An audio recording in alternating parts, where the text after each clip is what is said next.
Seen a show called Face Off? I've never seen that. Is that a reality TV show? Okay, now for those of you who don't know, Frank was the original bad boy of Face Off. And he probably still is, because nobody's lived up to his reputation yet. But I tell you what, he's really a great guy. So everything that you saw in the first season, it really happened, but that's not Frank. Frank's a great guy. I'll give you that figure next later. But no, Frank was part of the original test of Face Off. Face Off was just an idea, and they had no idea what they were doing. And so it kept progressing with RJ's season, and then with mine and Laura's season, and then we don't have a season 4 person here, do we? No fours, but we got Eddie. So Eddie's making up for 4 and 5 because we're all season 5. So He's a pot in welcome here. to the family, Eddie. It's great to be a part of the family. Cousin Eddie. Welcome. This is amazing to me. I feel like a real famous person. I'm not kidding you. Like, this is like what I would be sitting out in the crowd for some of these other people. It's like so, like, I don't know. This is so surreal. God bless you guys for coming to this thing. Thank you so much. Yeah, Eddie told me last night that if he wasn't on the season, he'd probably be out there watching us. I'm such a Face Off fanboy, so I would be like front row right there. So it's very surreal for me to be up here. And the funny I thing love all of you. It's funny is that at the house he was fanboy. He was like, wow, how did you do that? True story. Oh, well, we got an episode coming up on this Tuesday, the Underground episode. Can we probably we should disclaim, we can't talk about any future episodes that are coming up, but we can talk about any past episodes. And we can't talk about things that you don't see on the camera. Like somebody asked some things yesterday that we can't answer. So if it's on the screen, we can answer it. Well, okay, I'll tell you what, we can We have answer really them in big like a contracts. non-obligatory See us kind of privately. way. I mean, there are things that are obvious, like wardrobe. I get this question all the time about wardrobe, and it's like, do you make your own stuff? Yes and no. Okay, because I mean, all right, you people are morons, so I'm not going to treat you like morons. Well, except for a few of you. Okay, all right. There's no way that we can take it and make, a pair of pants or a pair of shoes in 20 hours along with all the other stuff. So yeah, we have a wardrobe department that helps us and assists us. We ask for things, sometimes we get them, sometimes we don't. Yeah, Sometimes like if you ask for a make white dress, you get a blue pair of shoes. That's right. So there's a wardrobe department that assists in those things. Or boxes. I couldn't bleep that. Yeah, let's do that. Let's do the frequently asked questions first, and then that way they can ask us like stuff that. The obscure stuff. New stuff, Like yeah. what color underwear Well, did you wear? Eddie and I are both single, so we can get that out of the way. RJ is also. And I like whiskey. I'm actually starting to like it again. You introduced me to it the other night, and I haven't had it in a while, so thank you. It's becoming my friend at Dragoncon. Whiskey. Jim Beam and Coke has become my new friend. So what's another question that you get a lot from people? What is your favorite project that you've done on the show? We hear that a lot too. So I said up until this season was the bellhop. I always liked that. Yes! You guys like it so much. Wow, I mean, it's amazing that that thing has resonated with so many people. But then, as far as experience goes, and another character that I really enjoyed was what he and I did together, which was that cat in the fiddle.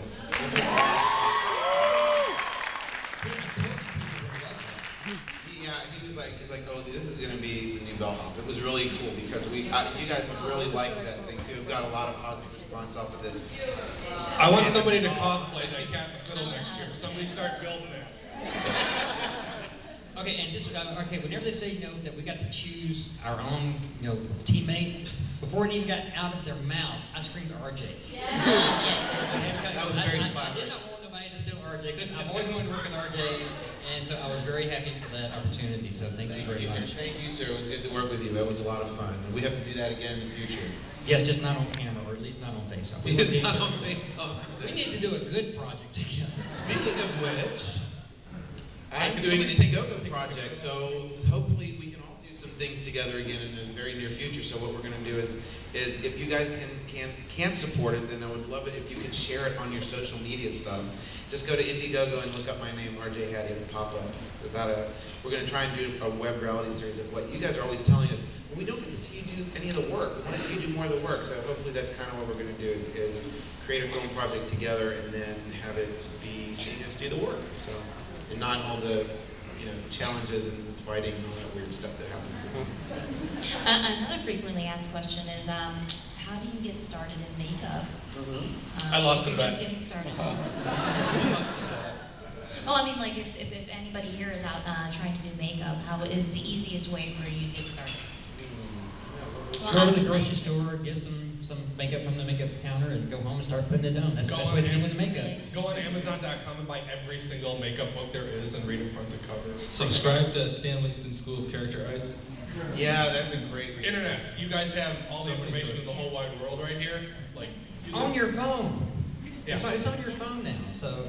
But how do you get into the business though? That's a good question though. Like, I know how to understand the art form is one thing, but just because you know the art doesn't mean you get to work, I mean, I literally stepped into the business. I mean, I always wanted to do it, and I learned how to do it on my own. I was self-taught, and I found another haunted house, and that's how I got my start in the business. So find a local haunted house. First of all, if you ever go on face-off, don't even try before going into working into a haunted house, because that will give you your speed and everything that you need to make a project happen in 20 hours. That was the best education I had to make me successful in face-off. Was working in a haunted house, because you have 30 to 70 actors a night that you got to make up in an hour and a half. Damn straight that'll get you fast. What about you, Laura? How did you get into the business? I started at Halloween Horror Nights, much like Roy. I just started doing back in 2001 was my first year, and you just crank them out as fast as you can, and then airbrushes come into play because you start airbrushing, and you just get into a rhythm, and it goes a lot faster. So yeah. Now we're East Coast, but Frank's based out of LA. What would you say if somebody wanted to work in LA in the makeup industry? What would you say to them? Well, I started actually pretty interesting because you're originally from Ohio, right? Yeah, I'm originally from Ohio, and I did. The East Coast, but So is Eddie. You're both from Cleveland. Are they even still around? I started out in Hans also in late 90s, and then I moved to LA just because I knew that's where I wanted to go, and the first thing I worked on was a little TV show called Buffy the Vampire Slayer. And that was in 2000, and then from there I've just jumped around to just about everything else that you can find on my internet. Now was that whenever Hedrick had optic nerve, or was that never Burrell and... No, I worked for Joel Harlow because, okay, you know how they say that Glenn Hedrick owns Optic Nerve? Can I tell you guys the backstory of this? Yeah.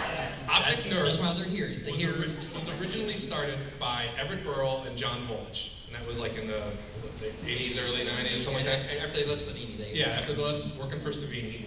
And they had that shop for a long time, and then they got tired of owning the shop because it's like a lot of work and you don't make a lot of money. They sold it to their shop supervisor, a guy named Pat Solomon. Pat Solomon got sick of the business also and sold it to Glenn Hedrick and Rich Mayberry.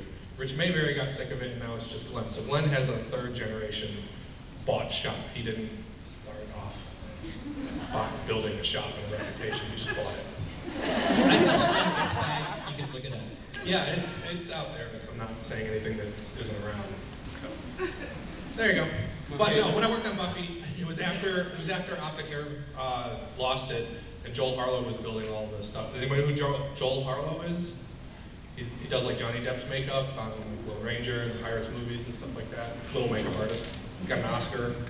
I started working for him, and he had Buffy, and then I went with him and I worked on Chronicles of Riddick and Pirates of the Caribbean 2 and 3, and that's when I met V, and I worked with V for a long time. So I just kind of fell into the business. He fell in it, I stepped in it. And Eddie's full of it. And I'm getting into it. Now it's hard to follow that because I don't have a Pirates credit yet, but hopefully someday. He is a pirate, that's No, you do. Me and Eddie did Adam Savage's makeup yesterday, and we did the Jack Sparrow makeup.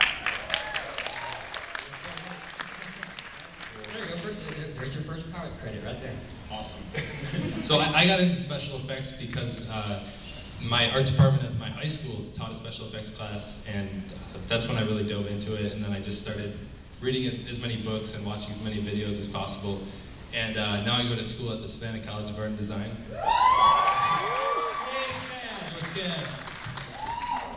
Okay, one other question I would get is about the lab and everything. And actually, the lab we work at is actually Greg Canham's studio. You guys know who Greg Canham is? He's got some Oscars too. Yeah, he's got some Oscars too. Only 3. Yeah, but Benjamin there's, Button. now Greg will come around often whenever we're at the lab, and he is just the most friendly guy. He's hilarious. He's just hilarious. Actually, RJ, could you tell the story? Yes. Well, It's so yeah, funny, like, it is so funny. Greg walks around, he like looks at everybody's stuff. Greg, he's such a nice guy. He's so cool. And he, aside, if you're lucky enough to catch him, he'll tell you stuff, He would say talk things. your ear off. Yeah. Well, he'll give you tips and stuff while you're just hanging out. But he did on season 2 anyway. And with Becky and I from season 2 are sitting outside eating lunch, and I guess something happened in the shop. It's one of those days we all get them where you don't want to go be at work, right? And Greg comes down the steps, and he runs to his car, and one of the shop guys comes out the back door and goes, Greg, are you coming back to the shop today? And Greg turns around and he goes, I cannot be in this shop today. And leaves, and Becky and I just both fell out of the chairs laughing. And so whenever some crap went down at Face Off that we just didn't want to deal with, she and I just looked at each other and went, I cannot be in this shop today.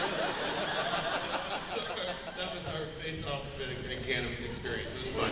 But he's an amazing artist, and he has just an amazing wealth of information, and he's very funny because he just doesn't guard what he says, so just say whatever he wants to. So Kind of like me. kind of like Frank. Yeah, and that's another thing. Like, if you want to get into makeup and you want to get into effects and stuff like that, just like if you go to art school, you take a lot of art history classes. You learn about all the old people and where they came from and all the styles and all that stuff. You learn a lot. I didn't go to school for makeup, so I don't know any of these things. But you have to learn about makeup artists and where they came from. People like Joel Harlow, Greg Canham, Rick Baker, Dick Smith, Rob Bottin, Steve Johnson. Like all of these people should be like at the tip of your tongue, and you should know their body of work and like how they came about to doing things, and like it's art history. Like go out there, find books, look at blogs. There's so much info out there. Learn about everybody and everything. I'd also say for people that like to we get this a lot too. What should we study? What should we learn? I would say take as many art classes in high school as you can. Anatomy. Take anatomy classes. Color theory. Yes, color theory, sculpting. Just get clay, start sculpting on your own. I mean, just Even chemistry wouldn't hurt because a lot of the big makeup artists have gone on to design their cosmetic lines, cosmetic products, and special effects products, and that chemistry background would help with that too as well. business management is also a thing. Yeah. Because we're all broke for a reason. If you're really good at business, maybe one day you can buy a shop.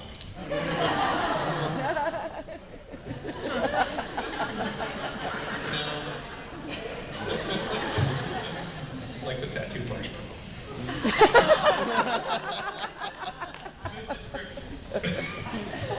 It's not all glamorous water pitchers and microphones, folks. We are poor people up here. Starving artists. But I do love me, Neil, and Neville, and Patrick Totopoulos, and all those guys. I respect their work. Well, we have like a lot of guest judges and things like that. And some of them, are people that I hadn't heard of before. But you know their work. And so it's one of those things, if you want to be in this industry, look at the people. I mean, if you see make pictures, find out who that artist is and find them, because you'll learn a lot from doing that kind of things. Start finding reference pictures. It was funny because last year Jordy Shell was here, and Jordy did Avatar. He's done a lot of things. It was funny because me and him were outside having a cigarette in front of the Hilton.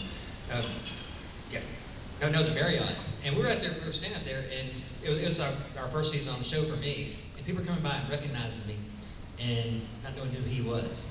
And he goes, I've worked on major motion pictures and nobody knows who the hell I am. Wait, I got one to top that. Okay, you've heard this one, right? Do you guys know who a little makeup artist named Rick Baker is? Yeah. Got a couple options, only 6. So I'm I'm at the Mythbusters live show in Los Angeles, the same one that played the other night here, but it was in LA, and I'm sitting right behind Rick Baker. So during the intermission, I walk up and I go, hey Rick, how you doing? And I met his wife and his daughter and everything like that. And some kid walks up in the aisle and he's standing there, and I'm like, oh, he probably wants to talk to Rick. So I kind of lean back. And he goes, are you Frank from Face Off?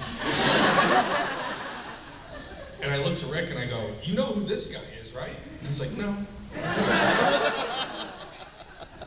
And I'm like just shaking. It's like it's Rick Baker, and the kid's recognizing this dumb kid from TV. And so I took a picture with him, signed his autograph, and then I turned to Rick and I go, "Is this normal?" He goes, "No." And then about 2 weeks later, I get a call from a producer, and he recommended me for a job, so I know he doesn't hate me. That's awesome. No, I think we all have a story like that, because Kurtzman was the same. I was almost the same exact situation, but to go a little bit further than Bob went on to say, nobody, that people know us because of television. It's amazing what TV does to people, and you guys watch us being ourselves, so you feel like you have a sense of you know us because we're being ourselves on TV. We're not playing parts. We're not More or less. Yeah. Exception to the rule. But yeah, so it's like when we come here, I love coming to these things, and I do a lot of these conventions. I've been doing a lot of conventions all year. And one of my favorite things to do is to get to meet all you guys, so that we can kind of get to know you a little bit too. So Because we love you. Because if it wasn't for you guys, we wouldn't have a show, and we wouldn't have a career, and all that good stuff now. So, well, I wouldn't anyway. But the rest of you, thank you. So yeah, thank you for watching the show. We really appreciate your love and support and all that good stuff. So you guys are awesome.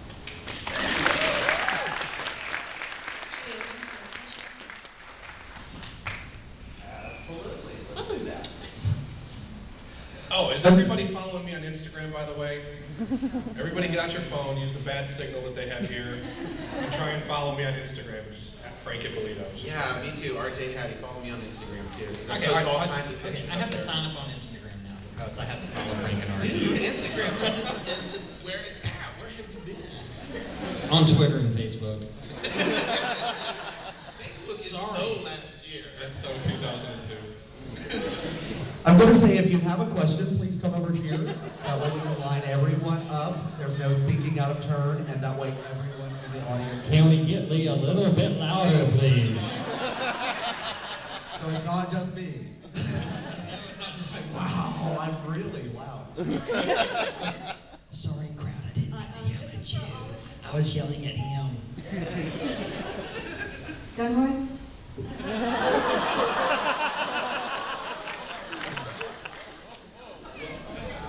Is that your first question? You're only allowed one question. That was it. You burned it. This is for all of you. I've noticed, especially with RJ, your Bellman, you really sold the costume. How does your relationship or lack thereof with your model help or hinder your presentation and or your construction? Immensely. We definitely all have our favorites. Landon was definitely my favorite. And he liked me, so it was like I could, and he hates makeup. That's why he didn't come back this season. He said, I would never do that again. I said, why? He's like, that's a pain in the butt. And for people that aren't used to that, it is pretty big pain in the butt to get it on and off. But he really liked where I was going with the character, and he kind of just fell in love with the idea that I came up with for the character. And he was like, he's such a ham anyway. It was just a great opportunity for him to ham it up on stage. And I think we all have our favorites. We all have those that we aren't so favorable of. But, so we try to, sometimes we want to fight over some of those models at some points because there's some that are just really perfect for some of those characters. Yeah, we had one this year. There's a girl named Megan. She started on season 4, and she sold. She was the pixie in the first challenge. She was the pig in the Mother Goose challenge. What was she in the second? She was somebody's. She was your bride in the second one, wasn't she? No, that wasn't her bride. That was. Anyway, she's fantastic. During the first one, where she was the pixie, she held that pose for the entire time that we were shooting. She did not move. That was a heavy lamp. And that was a heavy lamp, and she kept it up that entire time. She was just a trooper. But then we have other models that, okay, I can put this essentially. Some models are just neat. Meat props. Meat props, that's all they are, Just because they'll stand. just walk there and just Yeah, stand they will just and stand. not act. And those are the ones that we try to avoid. And it will really kill your selling of your makeup to the judges, and they will actually call us out for that. They have actually said to me, did you not direct this person? And I'm like, you know me, you know I'm always going to direct them. Whatever they decide to do once they get on stage is not up to me. You know, it's like, so there was one episode in particular that Glenn actually said that to me, and I'm like, you know, I don't can control them when they get out there. I had a problem with the first challenge that we had, the fantasy creature, the fawn that I made. I had Kurt, and Kurt, I said, okay, you're gonna have to walk like this because your eyes are in the nose, and if you don't walk this way, the eyes are gonna be back here. And whenever the judges were looking around, looking at him, his head was up. And so whenever I got there to be questioned about it, he goes, yeah, I don't get it. And I was like, that's because his head's up. Kurt, put your head down. She was like, oh, now I get it. I love it. So that would kill you sometimes, just because if your model doesn't convey what you want them to. Yeah, they could really make or break your character, so it's important to get on their good side right away. Yeah, not pissing them off is always good. Which, by the way, on that first season episode where I had to paint the guy in the elevator, that was actually partially his idea. Same thing with the lampshades, so I don't think that was like mean to the model. We were joking around the whole time. Where in God's name did you find a lampshade in that shop? I made it! I made it out of L200. Good for you, that's awesome. I thought that was a real thing. Wow! Well, you just went up a notch in my book. With the exception of Dragoncon, somebody being drunk, where would you find a lampshade in an elevator?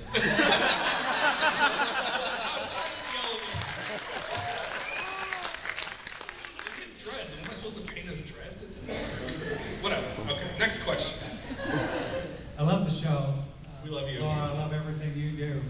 But my favorite is the pencil sketch, black and white guy that you did, Roy. I love that one. Oh, thank you. Matt should have won. I know that you guys did the frequently asked questions to try to avoid stuff like this, but I don't want a career in makeup. I want to be able to mess around and do a good Halloween costume and stuff and get my daughter into it. And I've done fake hair and spirit gum, wax and stuff like that. But when I found a website where you've got access to the molding gels and the plastics and the foams and bulk latex and stuff like that. Monstermakers.com. And you've got the A0 hardness ratings and all kinds of stuff. How does someone who just wants to mess around with it get started without putting out thousands of dollars to find out what things are? There's a couple of books out there. One's written by a guy named Mike Spatola, and then another one written by a guy named Todd Deversini. They're fairly inexpensive. It's just books. It's like $30, $40. Yeah, they're free. And actually, the Mike's book is actually an ebook, so you can just get it right away and download it. I mean, it's great. They show a lot of techniques, a lot of painting styles. They cover a lot of different materials, and that's like whether you're a hobbyist or a pro. Those two are like pretty easy, like go-to books. And even like the supplies. There's monstermaker.com. Here locally, we have the Engineer Guide. There's Reynolds in Florida and LA, and they all carry like the silicones and things like that. And you get little trial kits for like under $30 of like the dragon skin and the skin tight, so I got to play with. That's how I learned silicones, was just getting the little trial kits and playing with them. Eddie actually works for Monster Maker. Yeah, Monster Makers actually has a great selection of mask making kits with tutorials for beginners to experts. So there's a lot of stuff available there. Just monstermakers.com. And I started writing a book last week. So when that comes around in about a year, maybe next It's year. 2 pages long. It's just It's just a picture of me. No, I'm writing a book on mold making because I love really technical stuff and I love mold making. I love lab work. Put lots of pictures in it. Yeah, I'm That's just because he started. can't write, so it's all pictures. Yeah, all pictures. And if you want, to practice your application, I would suggest going to any online website and get a prosthetic and just practice on your friends and family, just, so you don't have to go through the whole sculpting and mold making in that process. A good one is morphstore.com. Just throwing it out there, shameless plug, sorry. After a judging session, your costume gets sent to the back. Is that a disappointment because you didn't win, or a relief because you're safe? Relief. Anytime you don't have to be up there, whether you're on the top or bottom, like anytime you can just go in the back and chill and not have to worry about like being up on stage, it's great. Being safe is nice. Yeah, it's kind of a, either or for me. I mean, because sometimes, if you're in the middle, then you don't know if you did good or bad. At least if you're in the bottom and you don't go home, you know that you need to improve. And if you're in the top and you get top looks, that's great. But if you did get top looks, it's like, well, okay, why didn't I get top looks? I mean, if you're that close. So it's one of those love-hate kind of things, as Neville would say. It's a mixed bag for me. Yeah. Hi. I have a friend who's looking to get started in like airbrush painting. Do you have any advice on what sets to get for a college student budget and any techniques to make it look realistic? RJ can take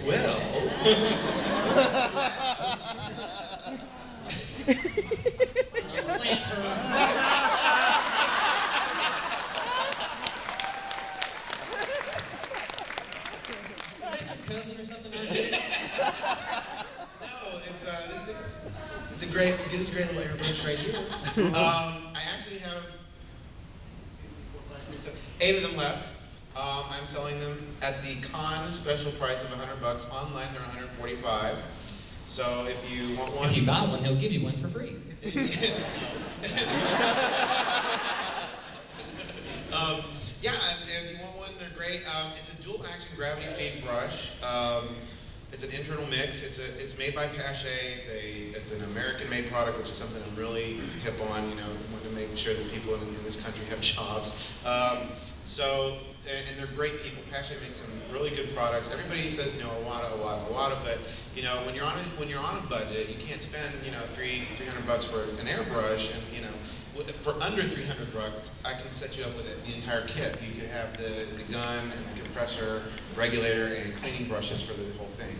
So, that would be just your airbrush for an Iwata. So, I think that it's competitive. I think it's a great company. I think they're wonderful people.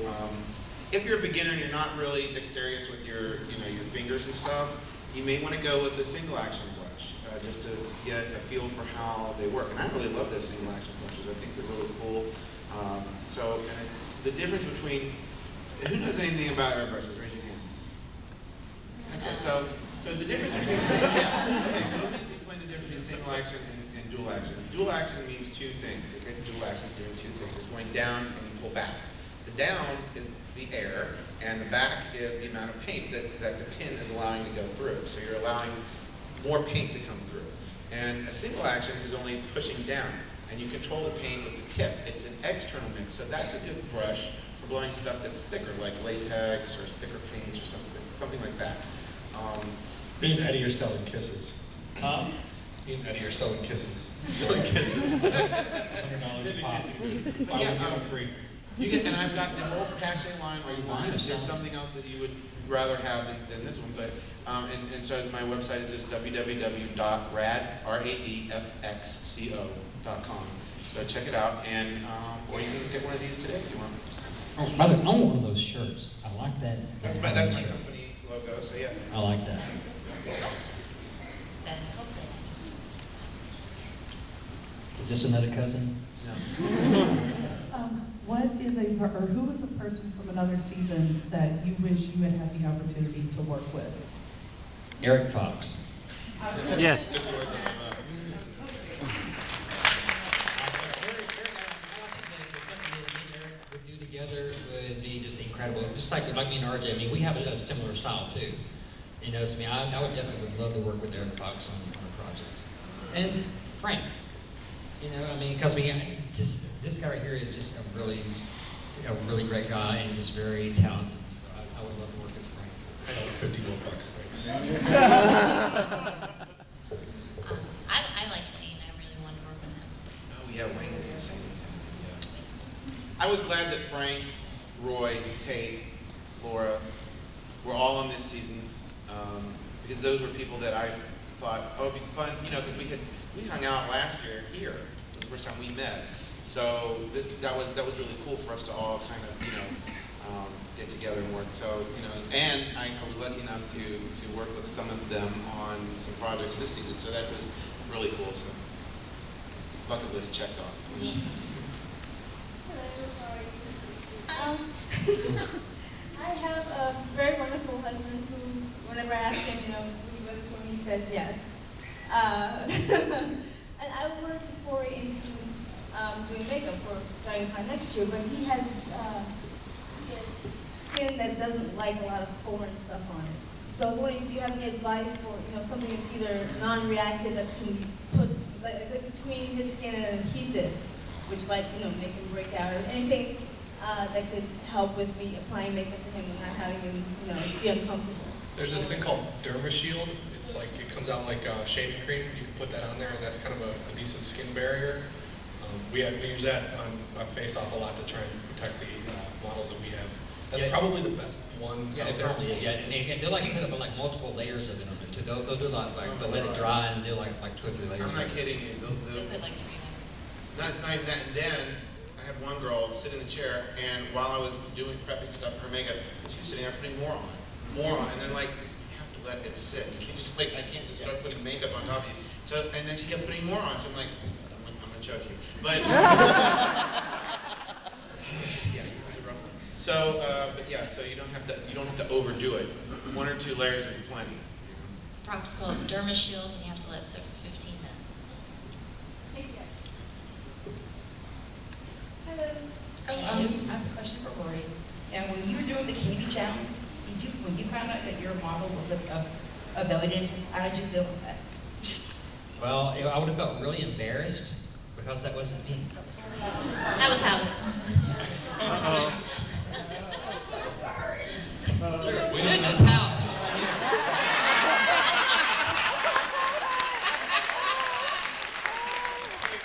This is Roy. This is House.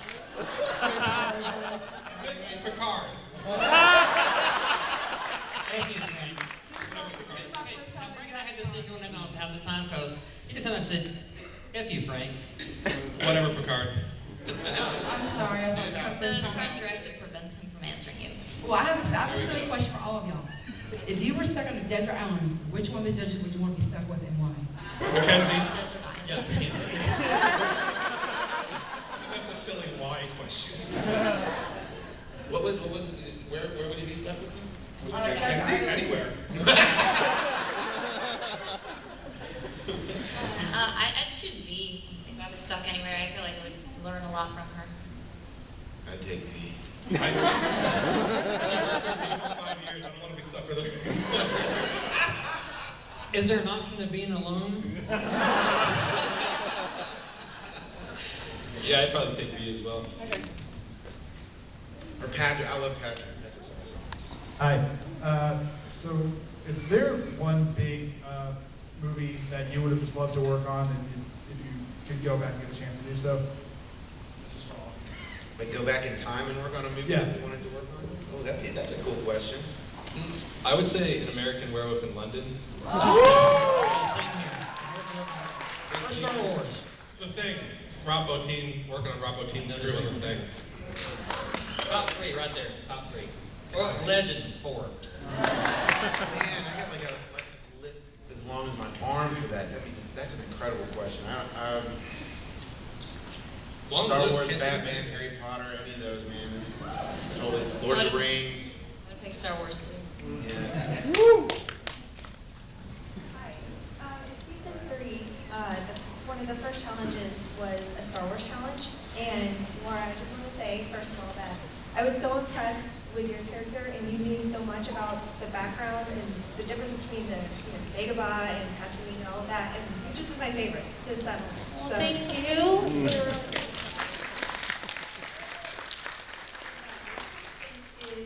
Most of the conventions I go to are in the southeast, so heat and humidity.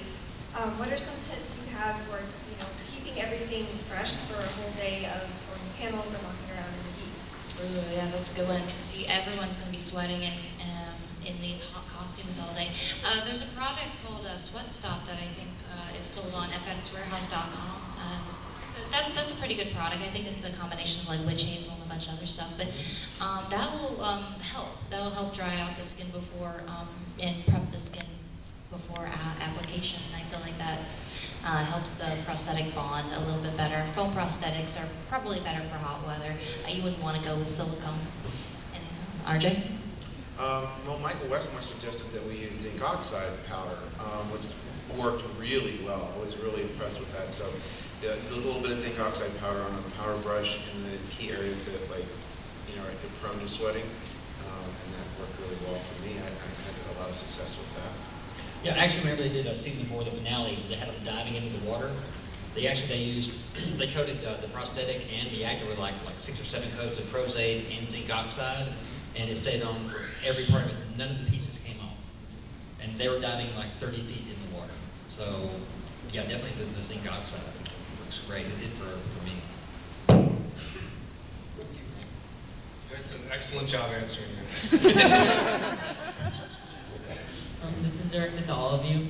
If you had to do a makeup of one of the contestants, who would it be, and what would you make them a costume / makeup of? Tattoos marshmallow. One of the other contestants' makeups. Okay, like we have That's one what I'm doing other. for Halloween. I'm doing Hedrick for Halloween. No, I don't know if I could do anybody else's better. I want to do myself up as Eddie's abs. Okay, so here's a story from this season. I was in the kitchen. It was like one of our interview days, which we shoot pretty much the whole week. Then we have like Sundays for interviews. So I'm in the kitchen and I'm making breakfast, and I see like this naked man, but like just running by the window, it's like zoom, zoom. It's like, is there a naked man? And it's Eddie running around without his shirt on and his shorts, just jogging around the house. Yeah, he opened all the gates in the house and would do laps around the house. They kept us sequestered, so I had to find an escape. So we made laps. We made a track around the house. Yes. Oh, and we did the obstacle course one day. I started like changing it up, and we have to like jump over the flower beds. The sequestering is probably the worst part of being on the show. I think that's just for me. For me, it is. No, the worst part was the snoring when you're in that. Don't you say a word about snoring. Tate was worse than me. No. It's every night. Swear to God, every night, RJ would start, and then he would die off, and then Frank would pick it up, and then he would die off, and then Tate would like it. So it's like, you know, all of us at once. I'm so glad I wasn't in that room. But to answer your question, can I say that I would rather redo one of my makeups, and I would actually redo my alien, to be honest, with a different paint scheme, like purples and blues instead of the reds and yellows. That's what I would do. Would you redo any of yours? Any of my makeups? Yeah. Oh yeah.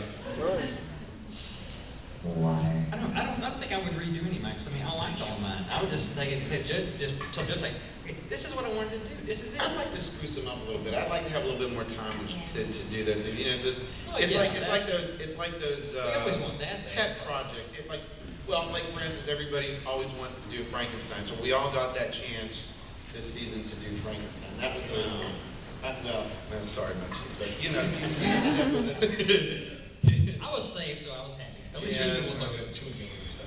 I was so lucky. I wanted to do Frankenstein, Milana and Lainey wanted to do the Rise. We all got what we wanted on that challenge. Sometimes you get lucky with the challenges. Sometimes. And Tate and I just saw very eye to eye with what we wanted to do, and it was almost like we were reading each other's minds. Yeah. So that was really cool. So our Frank came out really good. But, I love your Frank. With me and Rod on the Star Wars chapter meeting, we both had the exact same idea before we even talked to each other. Yeah, we wanted to do little alien big suit. You know, so we were, that was a perfect challenge for us. We both had the same idea. But you know, sometimes you get somebody that has a completely different idea. Like in the Frankenstein challenge, Adolfo wanted to do drag queen, you know, Frankenstein. It's like, nope, we're not doing that. Just because you want glitter, there's 3 of us here, and we're going to outvote the glitter.